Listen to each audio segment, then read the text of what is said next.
초등학교 국어시험에 다음과 같은 문제가 나왔습니다. 결심한 마음이 사흘을 가지 못하고 곧 느슨하게 풀어져 버리는 것을 무엇이라고 할까요?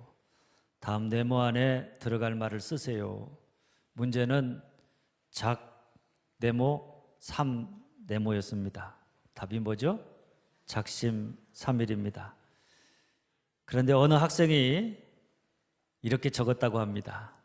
작은 삼촌.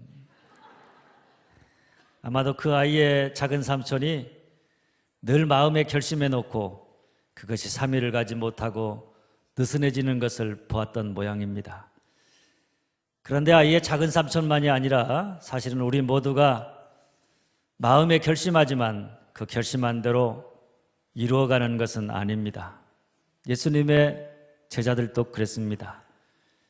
그들이 주님으로부터 부름을 받고 3년 동안 훈련을 받았지만 그들 역시 나는 절대로 주님을 부인하지 않겠다고, 내가 평생을 주님과 함께 하겠다고 다짐하고 결심했지만 그 결심과 다짐이 십자가 앞에서 무너졌습니다.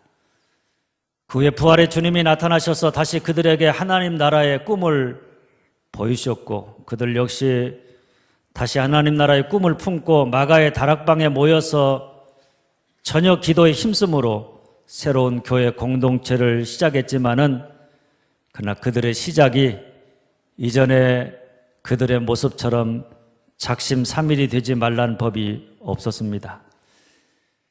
그런데 놀랍게도 마가의 다락방에 시작된 교회 공동체가 사람들의 꿈, 사람들의 결심으로 다시 시작되어진 게 아니라 뭐로 시작되어졌느냐? 한번 따라서 합니다. 성령으로 시작하다.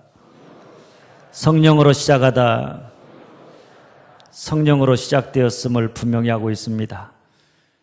그러니까 마가의 다락방에서 시작된 예수님의 교회, 오늘날 주님의 교회는 그 특징이 뭐냐? 성령으로 시작되었다고 하는데 있는 것입니다. 초대교회가 많은 핍박과 고난 속에서도 점점 더 흥왕해서 예루살렘과 유대와 사마리아와 땅끝까지 이르러서 복음을 증거하고 오늘 우리에게까지 복음이 증거된 비밀은 그 교회가 성령으로 시작되었기 때문입니다. 성령이 없다, 성령의 역사가 없다, 그리고 인간들의 열정과 노력만이 있다. 그러면 그 교회는 아무리 큰 건물과 많은 성도를 가지고 있어도, 아무리 큰 능력을 가지고 있어도, 또 거기에 모인 성도들이 열정을 가지고 큰 일을 행한다고 할지라도 거기에는 생명이 없고 결국엔 하나님의 영광을 나타내는데 실패하게 되어져 있는 것입니다. 반면에 우리가 아무리 초라하고 아무리 별 볼 일 없어도 성령이 우리와 함께한다. 성령이 우리 가운데 충만해서 성령의 이끌리심을 따라서 온 교회가 나아간다.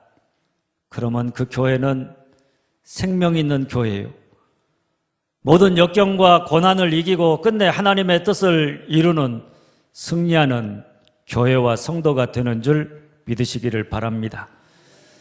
그런 의미에서는 우리 교회가 마가의 다락방에서 시작된 초대교회 공동체처럼 늘 언제나 처음부터 마지막까지 성령으로 새롭게 시작하는 그런 교회와 성도가 되어질 수 있기를 간절히 소망합니다.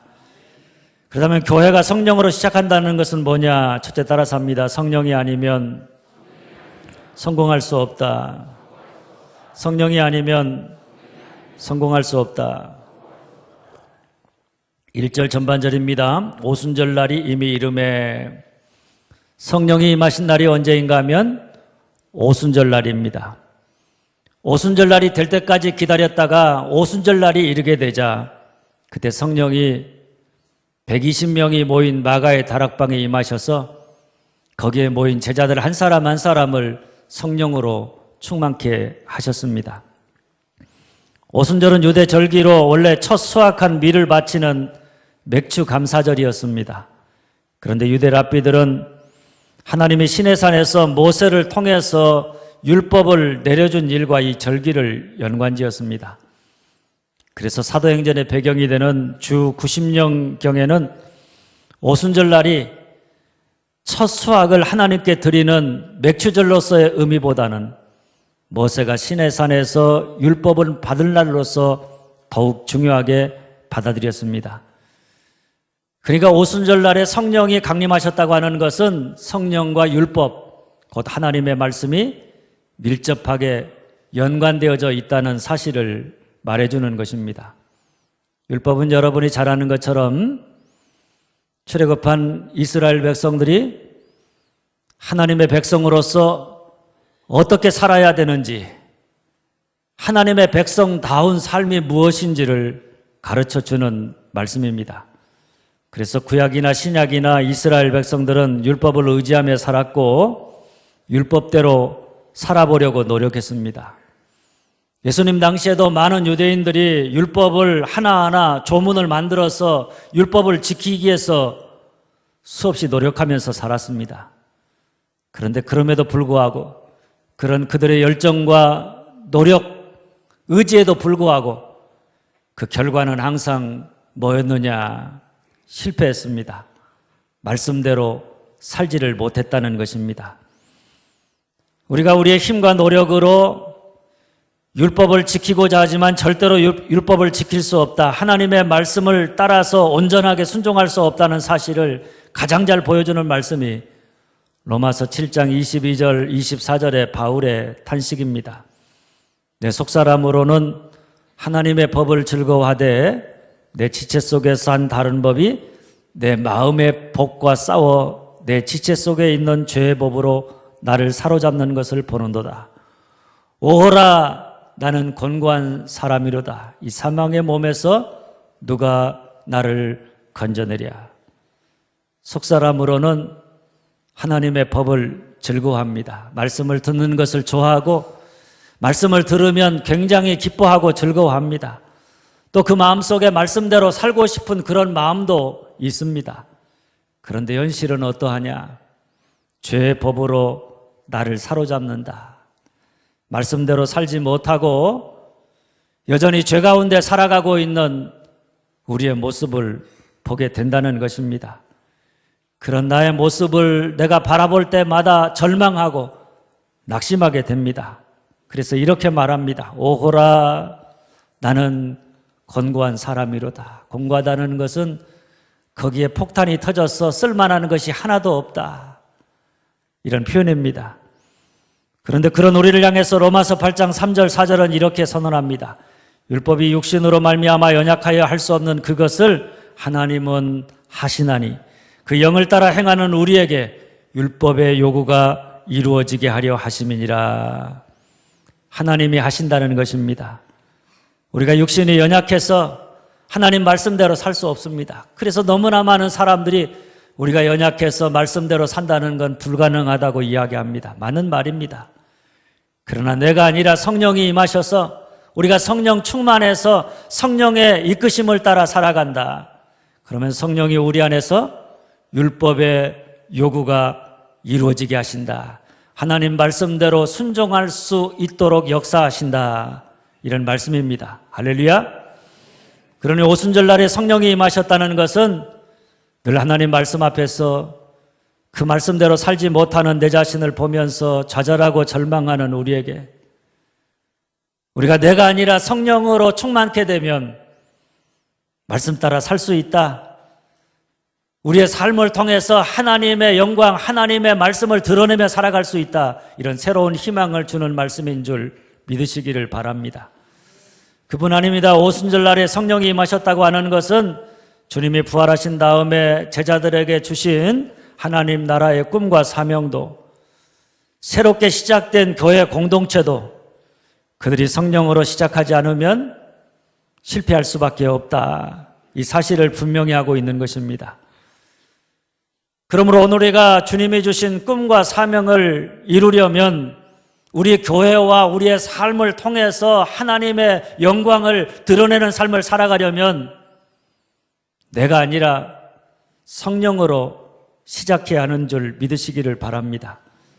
만일 우리가 성령으로 시작하지 아니하고 성령의 이끄심을 따라서 내가 그 뒤를 따라가지 아니하고 내가 앞서서 나로 시작한다. 내가 주님의 말씀을 듣고 내가 주님처럼 하나님 나라의 꿈을 꾸고 내가 내 노력과 능력으로 그 꿈과 사명을 이루려고 한다. 그러면 그 의도와 그 마음은 좋지만 그 모든 것은 결국 실패로 돌아가고 말 것입니다. 그러나 우리가 아무리 연약하고 부족해도 시작이 미약하고 가야 할 길이 멀고 험해도 내가 아니라 성령으로 시작한다. 내가 주체가 되어서 내 능력과 내 열정으로 주님이 주신 꿈과 사명을 이루고자 하지 아니하고 오로지 성령으로 시작한다. 성령의 충만함을 입어서 성령의 이끄심을 따라 성령의 능력으로 말씀대로 행한다. 사명을 이루어간다. 그러면 우리가 말씀을 이루고 사명대로 하나님의 나라와 뜻을 이루어가는 하나님의 교회와 하나님의 백성들이 될 수 있는 줄 믿으시기를 바랍니다. 둘째, 따라서 합니다. 오로지 기도에 힘쓰고 말씀을 들으며 성령을 기다린다. 오로지 기도에 힘쓰고 말씀을 들으며 성령을 기다린다. 여기 기다린다는 것도 오로지 기도에 힘쓴다는 것도 말씀을 듣는다는 것도 다 따지고 보면 나로 시작하는 게 아니라 성령으로 시작한다는 말입니다. 사실 120명의 제자들이 마가의 다락방에 모여서 기도할 때 그들은 나름대로 이제 우리가 어떻게 해야 되겠다 큰 그림을 가지고 구체적인 계획 속에서 그것이 이루어지기를 위해서 기도하고 노력한 것이 아닙니다. 사실 그들은 주님의 말씀 따라서 예루살렘에 가서 약속한 것을 기다리고 있었지만은 언제 어떻게 어떤 방법으로 성령이 임하시고 그들을 통해서 어떻게 하나님의 나라가 확장되어 갈 것인가, 오합지졸 같은 자기들을 통해서 하나님이 어떻게 하나님의 뜻을 이루어갈 것인가, 주님의 계획을 전혀 알지 못했습니다. 쉽게 말하면 다 계획이 있었던 게 아니었습니다. 요즘 미국 오스카상에서 사관왕을 받은 봉준호 감독의 기생충이 우리나라는 물론이고 세계적으로 큰 화제가 되고 있습니다. 그런데 거기에 나오는 유명한 대사 중에 하나가 뭔가 하면 송강호 씨가 극중의 아들이 부잣집에 고액과를 하기 위해서 유명대 서류를 이조합니다. 그런데 전혀 죄책감을 갖지 아니하고 자기는 내년에 이 대학에 들어갈 테니까 괜찮다고 말을 합니다. 이런 아들의 모습을 자랑스러워하면서 송강호 씨가 한 말인데 그게 뭔가 하면 아들아 너는 다 계획이 있었구나 하는 말이 아주 히트여서 많은 말들을 하고 있습니다. 그런데 지금 제자들은 마가의 다락방에 함께 모여서 기도하면서 뭔가 자기들 나름대로 계획을 가지고 있는 게 아닙니다. 자기들 나름대로 계획을 가지고 주님을 따르겠다고 그것을 이루기 위해서 기도하고 그것을 이루기 위해서 모여있는 게 아닙니다. 물론 이전의 제자들은 주님의 제자로서 주님을 따라다니면서도 주님이 계획하시는 대로 따라간 게 아니라 자기들 나름대로 계획을 가지고 주님을 따랐습니다. 그러다가 주님이 자기들 계획대로 움직이신 것이 아니라 주님의 계획대로 십자가에서 죽으시자 그 예수를 버리고 다 뿔뿔이 흩어져서 도망갔습니다. 그런데 그런 그들이 이제 달라졌습니다. 자기들 나름대로 계획을 세워서 주님을 따르고자 하는 것이 아니라 오로지 성령으로 시작하고자 한 것입니다. 자기들의 계획이 아니라 성령이 제자들의 교회를 통해서 이루고자 하시는 계획이 뭔가를 알고자 했고 그 계획이 무엇이든지 거기에 순종하기 위해서 그들이 함께 모여서 오로지 기도에 힘썼습니다. 하나님의 뜻, 하나님의 말씀을 들었습니다. 그리고 약속하신 성령을 기다렸습니다. 할렐루야. 그러니까 우리가 오로지 기도하고 말씀을 듣고 성령을 기다리는 이유는 성령이 우리를 통해서 계획하시고 이루고자 하시는 그 계획과 그 큰 그림이 뭔가를 우리가 알고 그것이 무엇이 되었던지 간에 온전히 순종하고자 함인 것입니다. 먼저 사도행전 1장 14절 후반절에 보면 오로지 기도에 힘쓰니라 이렇게 말합니다. 제자들이 마가의 다락방에 모여서 뭐 하면서 기다렸는가 하면 오로지 기도에 힘썼습니다. 딴 데다가 마음을 빼앗기지 아니하고 온 마음을 하나님에게다가 집중하면서 하나님에게 매어 달려서 온 마음으로 기도했습니다. 자기들이 원하는 바, 자기들의 계획에다가 집중하고 있는 게 아니라 하나님에게다가 집중하면서 자기들이 계획한 바를 가지고 그것이 이루어지기를 위해서 기도한 게 아니라 성령이 원하는 바가 무엇인지, 성령이 계획하고 있는 것이 무엇인지 그것을 알기 위해서 기도했습니다. 그리고 그것이 자기들을 통해서 이루어지기를 원하면서 내게 성령을 부어달라고, 약속하신 성령으로 나를 충만케 해달라고 오로지 기도에 힘썼던 것입니다. 할렐루야. 그리고 사도행전 1장 15절 중반절입니다. 그때 베드로가 그 형제들 가운데 일어서서 이르되, 베드로가 형제들 가운데 일어서서 하나님의 말씀을 증거했습니다. 그러니 말씀을 뒤집어 보면 거기에 모인 제자들이 오로지 기도할 뿐만 아니라 하나님의 말씀을 듣고자 했다. 그 말씀을 통해서 하나님의 계획을, 하나님의 뜻을 알고자 했다. 이런 이야기입니다. 거기다가 오늘 11절 중반절 말씀입니다. 우리가 다 우리의 각 언어로 하나님의 큰 일을 말함을 듣는도다. 하나님의 큰 일을 말한다. 이것은 하나님이 행하신 큰 구원의 역사를 찬양하고 증거한다는 말입니다. 이 모든 것은 그들의 관심이 자기 나름대로의 계획, 자기들이 바라는 것에서 이제는 하나님에게로 그 관심이 옮겨졌다.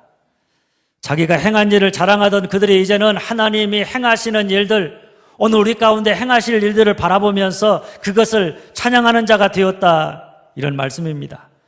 그러면서 그들이 한 일은 약속하신 것을 기다렸습니다.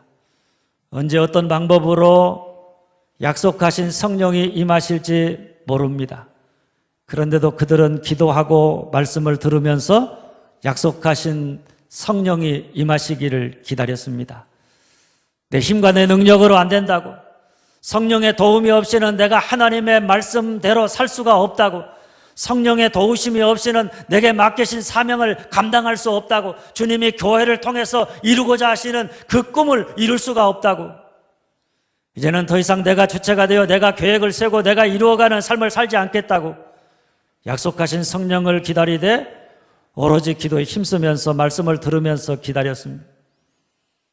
이제는 내가 아니라 오로지 성령이 보여주시는 대로 보고 말씀하시는 대로 듣고 꿈을 꾸게 하시는 대로 꿈을 꾸고 이끌어 가시는 대로 순종하고자 하는 마음으로 성령의 임하심을 간절히 사모하며 기다렸던 것입니다. 저는 오늘 우리에게도 이런 기도와 말씀과 기다림이 있어지기를 간절히 소망합니다. 그래서 우리 교회와 온 성도가 우리가 주체가 되어서 우리가 꿈꾸는 교회, 내가 원하고 계획하는 나의 미래가 아니라 주님이 꿈꾸는 교회, 주님이 우리를 통해서 이루고자 하시는, 주님이 원하시는, 주님이 기쁨이 되는 성도가 되어서 이 땅의 주의 영광을 온전히 드러낼 수 있도록 언제나 성령의 임하심과 역사하심을 간절히 사모하는 여러분들이 되어질 수 있기를 주님의 이름으로 축원합니다. 대체 그럴 때 거기에 어떤 역사가 일어나느냐 따라서 합니다. 성령이 바람처럼 불처럼 임하셨다. 성령이 바람처럼 불처럼 임하셨다. 2절 3절입니다. 호련히 하늘로부터 급하고 강한 바람 같은 소리가 있어 그들이 앉은 온 집에 가득하며 마치 불의 혀처럼 갈라지는 것들이 그들에게 보여 각 사람이 하나씩 임하여 있더니, 마가의 다락방에 모인 120명의 제자들이 성령을 사모하면서 기도하고 말씀을 들으면서 찬송하고 있는데 그 가운데 호련히 하나님의 성령이 임하셨습니다. 그런데 그 모습이 어떠했느냐? 소리는 아주 강한 바람 소리가 그 집을 가득 메웠습니다. 눈으로는 불이 각 사람 위에 임했습니다. 한마디로 하면 바람처럼 불처럼 성령이 임하신 것입니다. 바람처럼 임했다라고 하는 것은 바람은 여러분 어디에나 있는 것입니다. 성령이 아니 계신 곳이 없습니다. 어디에나 우리와 함께 하신다. 또 바람은 움직이는 것입니다. 어디서부터 시작되어지는지 모르지만 바람은 가만히 있는 게 아니라 항상 움직이면서 다른 것을 움직이게 하는 힘입니다. 성령도 이와 마찬가지라는 이야기입니다. 성령은 항상 우리 가운데 능력으로 역사하면서 우리를 하나님의 뜻대로 역사하시는 분이시다, 이런 이야기입니다. 그리고 바람은 우리가 원하는 대로 부는 것이 아니라 자기 힘으로 부는 것입니다. 자기 마음대로 붑니다. 성령의 역사도 이와 마찬가지입니다. 성령은 끊임없이 역사하시지만은 우리가 원하는 대로 역사하는 게 아니라 자기 힘으로 성령이 역사하고자 하시는 대로 역사하신다는 말입니다. 그리고 성령이 역사하는 곳마다 그곳에는 우리가 느낄 수 있을 만큼 성령이 왔다 갔다는 흔적이 나타나게 되어져 있습니다. 그래서 바람처럼 임했다, 이렇게 말하는 것입니다. 또 성령이 어떻게 임하셨느냐? 불같이 임했습니다. 불의 혀 같은 것이 갈라지더니 각 사람 위에 임하였습니다. 불은 하나님의 임재를 상징하는 것입니다. 거룩하신 하나님이 우리 가운데 임하시면 우리 안에 있는 더러운 죄악들을 다 불로 태워서 우리를 하나님 앞에 거룩한 사람으로 만드시는데 바로 불의 의미가 바로 우리를 정결케 한다는 것입니다. 내 안에 우리 주님이 온전히 거하시기에 우리를 통해서 주님의 영광, 주님의 능력이 나타난다고 해서 불은 능력을 상징하기도 합니다. 여러분, 이처럼 성령이 바람처럼 불처럼 임하게 되면 더 이상 내가 내 마음대로 사는 것이 아니라 이제는 성령으로 시작한다.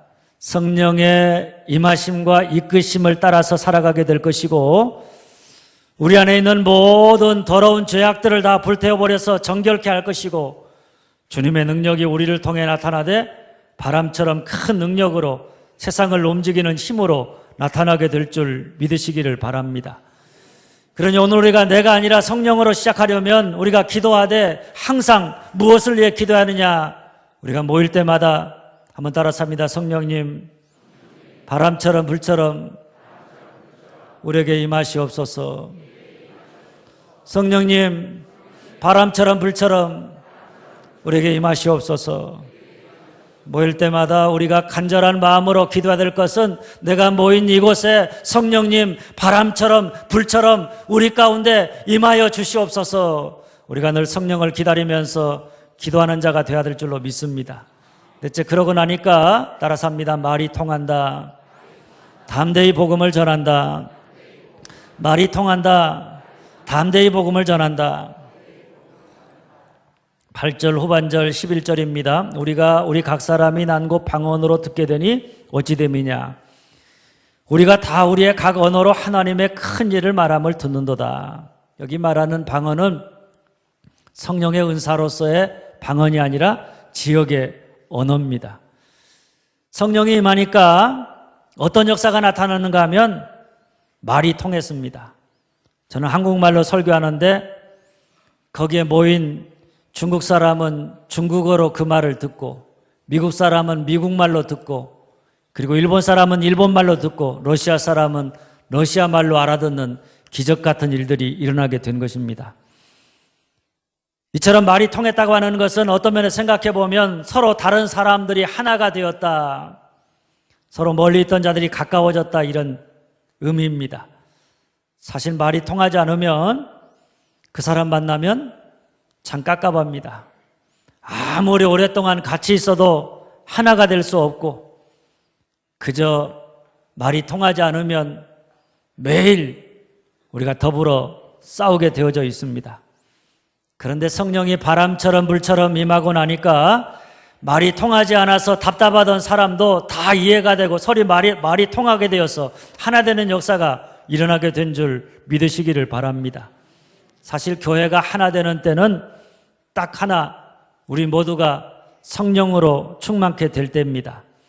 내가 아니라 성령이 우리를 다스려서 우리가 성령의 충만함을 받아서 성령의 이끄심을 따라 살고자 할 때, 그때만이 우리가 서로 말이 통하고 성령이 꾸는 꿈을 같이 꾸고 성령이 이루고자 하신 바를 함께 이루어가는 하나된 믿음의 공동체가 될 수 있는 것입니다.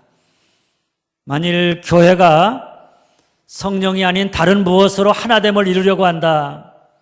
예를 들면 어떤 분들은 교회가 하나 되기 위해서 교우들 간에 세상적이고 인간적인 친교가 많아지면 된다고 생각을 해서 세상 사람들처럼 자꾸 만나서 놀고 먹고 함께하는 시간을 많이 가져야 한다고 주장하는 사람들이 있습니다. 물론 교회 안에 이런 친교적인 만남이 필요하고 또 얼마나 중요한지 모릅니다. 서로의 어색함을 이런 친교적인 만남이 한순간에 허물어뜨리고 멀찍이 있던 우리를 교회 안에 아주 가깝게 교회 안에 들어올 수 있도록 하는 것도 바로 이런 친교적인 만남입니다. 그런데 여러분, 그것이 얼마나 가겠습니까? 잠깐뿐입니다. 우리가 성령 안에서 친교하지 않으면 성령 없는 친교, 곧 친교가 주가 되어서 모이는 모임은 처음에는 좋을지 모르지만 조금만 지나면 그 모이는 것 자체가 허전하고 공허해집니다. 그것으로는 교회가 하나 될 수 없다는 이야기입니다. 교회가 하나 될 수 있는 유일한 비밀은 오직 성령이 임하셔야 가능한 것입니다. 내가 아니라 성령이 주체가 되어서 우리가 성령의 이끄심과 인도하심 아래서 나를 내려놓고 온전히 순종하고자 할 때, 그때 비로소 성령 안에서 교회가 하나 될 수 있는 것입니다. 그래서 우리 모두가 성령 안에서 하나된 꿈을 꾸고 같은 목표를 바라보고 성령의 인도하심을 따라서 함께 그 꿈을 이루기 위해서 협력해 나아갈 때, 그때 비로소 우리가 하나됨을 이루어갈 수 있는 줄 믿으시기를 바랍니다. 그 다음에 사도행전 2장 14절 이후에 보면 베드로가 세술에 취해서 겁을 상실하는 모습들을 그려주고 있습니다. 술에 취하면 되게 겁을 상실한다고 이야기합니다. 53일 전에 베드로가 아니었습니다. 사실 53일 전까지만 해도 베드로는 작은 아이 앞에서 예수를 모른다고 3번이나 부인했던 겁장입니다. 부활하신 다음에도 사람들이 무서워서 문을 꼭 걸어 잠그고 꽁꽁 숨어서 지냈던 사람이 바로 베드로입니다. 그것도 모자라서 부활하신 주님을 만났음에도 불구하고 내가 다시 옛날처럼 주님의 제자로 살아갈 수 없다, 이렇게 단정하고 현실의 삶을 외면하고자 어부의 직으로 도망쳐버렸던 비겁자입니다. 그런데 그런 그가 성령이 임하시자 돌변했습니다. 성령이 임하시자 그는 잠가놓았던 문을 열었습니다. 그리고 세상을 향해 나갔습니다. 예수를 죽인 사람들 앞에서 그들이 꺼려하는 예수 그리스도의 십자가와 부활의 복음을 담대하게 소리 높여서 전했습니다. 복음을 전하지 말라고, 복음 전하는 베드로를 옥에다가 가두고 네가 다시 한번 예수의 이름으로 복음을 전하면 죽여버리겠다고 협박하는 사람들 앞에서 내가 너희 말 듣는 것이 옳으냐, 하나님 말 듣는 것이 옳으냐, 이렇게 반문하면서 죽음을 두려워하지 아니하고 담대하게 복음을 증거했습니다. 할렐루야. 사랑하는 여러분, 오늘 우리 교회와 성도가 주님이 맡기신 사명을 따라서 하나님 나라를 이루어가는 그런 하나님 나라 공동체가 되려면 한번 따라서 합니다. 성령으로 시작한다. 성령으로 시작한다. 뭐로 시작해야 합니까? 성령으로 시작해야 합니다. 나로 시작하는 게 아니라 오로지 성령으로 시작해야 합니다. 그게 뭐냐? 따라서 합니다. 성령이 아니면 성공할 수 없다. 성령이 아니면 성공할 수 없다. 그래서 둘째, 따라서 합니다. 오로지 기도에 힘쓰고 말씀을 들으며 성령을 기다린다. 오로지 기도에 힘쓰고 말씀을 들으며 성령을 기다린다. 셋째, 그럴 때 따라서 합니다. 성령이 바람처럼 불처럼 임하신다. 성령이 바람처럼 불처럼 임하신다. 넷째, 그러고 나니까 따라서 합니다. 말이 통한다. 담대히 복음을 전한다. 말이 통한다. 담대히 복음을 전한다.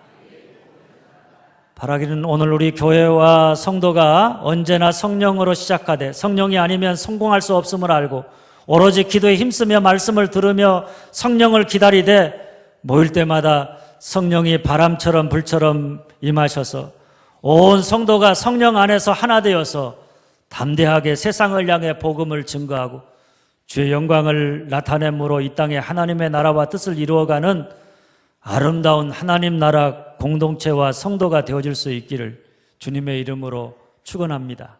기도하겠습니다.